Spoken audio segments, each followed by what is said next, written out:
Everyone, Gil here at Grayman Prepping. On this episode of Your Prep for Today, I want to talk to you about more water. Yes, it's that time of the month again where I talk to you about adding more water to your water supply. Now, before you click off on this, I'm going to switch it up here a little bit. I'm not going to talk about drinking water and cooking water. I'm talking about non-potable water. That means non-drinkable water, water used for other things. So, flushing the toilet, taking a shower, doing laundry.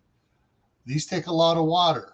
And if you have the space available, you need to think about possibly getting some water tanks to have water for non-potable water sources. And you can generally get used 55-gallon drums and IBC totes and stuff that have had other things in it that are no longer considered food safe. But you can still use it for flushing the toilet, doing your laundry and stuff like that.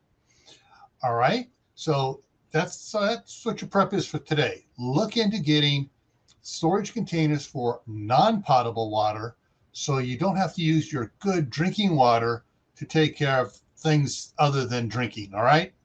So as always, stay happy no matter what life throws at you.